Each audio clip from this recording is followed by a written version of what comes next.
Perintah Raja Naga, Bab 572.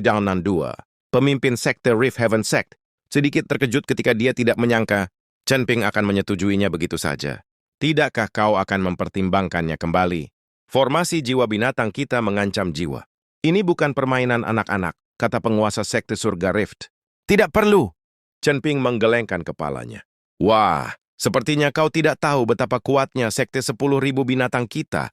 Begitu kau mengalami formasi jiwa binatang, sudah terlambat bagimu untuk menangis, cibir tetua Yusha. Apakah sekte 10.000 binatang benar-benar sekuat itu? Chen Ping tersenyum. Apa? Kau meremehkan sekte 10.000 binatang kami? Tetua Yusha mengerutkan kening. Sekte 10.000 binatangmu begitu kuat? Bagaimana mungkin kau dikalahkan begitu telak oleh sekte iblis 10.000? Jiwa sampai kau tidak berani melawan sama sekali? Tanya Chen Ping. Anda. Tetua Yusha sangat marah hingga dia tidak bisa berbicara. Pemimpin sekte Rift Heaven juga mengerutkan kening dan berkata dengan dingin, Baiklah, hentikan omong kosongmu. Apakah engkau punya kemampuan nyata atau tidak? Kita lihat saja dalam 3 hari. Aku bisa berjanji padamu bahwa aku akan menghancurkan formasi jiwa binatang dan menunjukkan kekuatanku padamu. Tapi kau juga harus berjanji padaku satu hal, kata Chen Ping. Katakan padaku, tanya penguasa sekte surga Rift. Kalau aku menghancurkan formasi jiwa binatang itu, kau harus memberiku 1.000.000 batu abadi. Kalau tidak, kalau aku menyelamatkan rakyatmu dan kau meragukan kekuatanku, bukankah itu akan jadi kehilangan muka yang sangat besar? Chen Ping berkata dengan tenang. Apa, 1.000.000 batu abadi? Kenapa kau tidak merampokku saja? Geram tetua Yusha. Apa?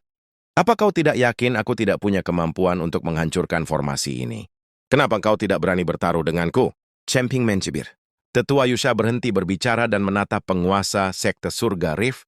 Setelah merenung sejenak, penguasa sekte langit celah mengangguk dan berkata, Baiklah, jika kau benar-benar bisa menghancurkan formasi jiwa binatang buas, aku berjanji akan memberimu 1.000.000 batu abadi, dan aku juga akan membuat pengecualian dan mengangkatmu sebagai tetua sekte 10.000 binatang buas kami. Aku tidak peduli. Sampai jumpa 3 hari lagi. Setelah Chen Ping selesai berbicara, dia berbalik dan pergi. Setelah Chen Ping meninggalkan aula 10.000 binatang, Shigen dan Yingbu buru-buru mengejarnya. Senior, tolong tunggu! Wajah Shiyen dipenuhi rasa bersalah dan cemas. Maaf sekali. Makamku tidak menyangka pemimpin dan tetua sekte akan menanyaimu seperti ini. Kami telah berbuat salah padamu. Yingwu pun berkata dengan suara lirih. Kami tidak akan pernah melupakan jasamu yang telah menyelamatkan nyawa, namun sungguh meresahkan bagimu mendengar kritikan seperti itu di aula. Chen Ping berhenti dan menatap para bismen muda yang tulus di depannya, sedikit ketidakpedulian melembut di wajahnya. Dia tersenyum kecil, seolah-olah keraguan dan provokasi di aula itu tidak lebih dari angin sepoi-sepoi, dan dia sama sekali tidak peduli. Tidak apa-apa. Diberkat dengan tenang, kebanyakan hal di dunia ini didasarkan pada apa yang kau lihat dengan mata kepalamu sendiri. Wajar saja kalau mereka tidak mempercayainya. Soal susunan jiwa binatang itu, ia terdiam sejenak, senyum tipis tersungging di bibirnya. Waktu yang akan menjawabnya. Melihat Chen Ping begitu tenang dan kalem, Shiyen dan Yingwu makin mengaguminya. Inilah sikap sejati seorang master. Membandingkan gaya penatua Lian dan penatua Yusha, perbedaan tingkat kompetensi mereka langsung terlihat. Namun mereka tak bisa menahan rasa khawatir. Mereka tahu kekuatan arai jiwa binatang 3 bakat. Itu adalah sesuatu yang tak tertahankan bagi dewa surgawi kelas 5 biasa. Senior, formasi jiwa binatang 3 bakat itu memang luar biasa. Dengan kekuatan gabungan kalian bertiga dan peningkatan jiwa binatang, kekuatannya berlipat ganda. Si Yan ingin menambahkan beberapa pengingat lagi. Chen Ping melambaikan tangannya menyela, Aku tahu apa yang kulakukan. Carikan aku tempat yang tenang, dan jangan biarkan siapapun menggangguku selama 3 hari ke depan. Melihat Chen Ping telah mengambil keputusan, Shiyen dan pria lainnya tidak mengatakan apa-apa lagi. Mereka segera mengatur agar Chen Ping menginap di halaman pribadi terbaik di Wisma, sekte 10.000 binatang. Suasananya tenang dan energi spiritualnya cukup melimpah. Setelah Chen Ping tinggal bersama unicorn api kecil itu, ia tetap di dalam rumah dan tak pernah keluar. Namun perbincangan tentangnya di luar kota bagai air mendidih. Sudah dengar?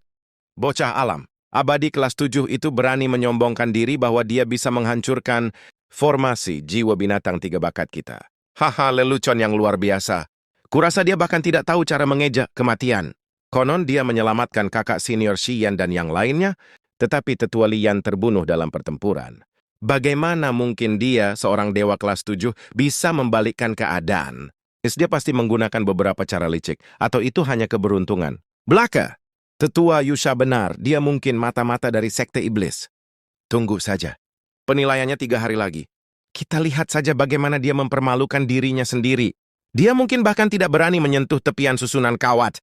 Rumor dan gosip memenuhi setiap sudut sekte 10.000 binatang. Hampir tak seorang pun memiliki kesan baik tentang Chen Ping. Mereka semua menunggu untuk melihat bocah manusia sombong ini mempermalukan dirinya sendiri.